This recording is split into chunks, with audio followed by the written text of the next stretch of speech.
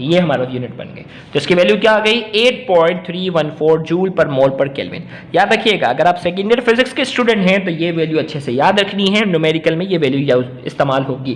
और अगर आप फर्स्ट ईयर केमिस्ट्री के स्टूडेंट हैं तो आपने ये वैल्यू अच्छे से याद रखनी है 0.0821 atm dm³ पर मोल पर केल्विन। न्यूमेरिकल में फर्स्ट ईयर केमिस्ट्री में ये वैल्यू यूज होती है। तो यहाँ जाकर हमारा आज का ये लेक्चर जो है जनरल गैस इक्वेशन और वैल्यू ऑफ आर से रिलेटेड जो है वो मुकम्मल हुआ।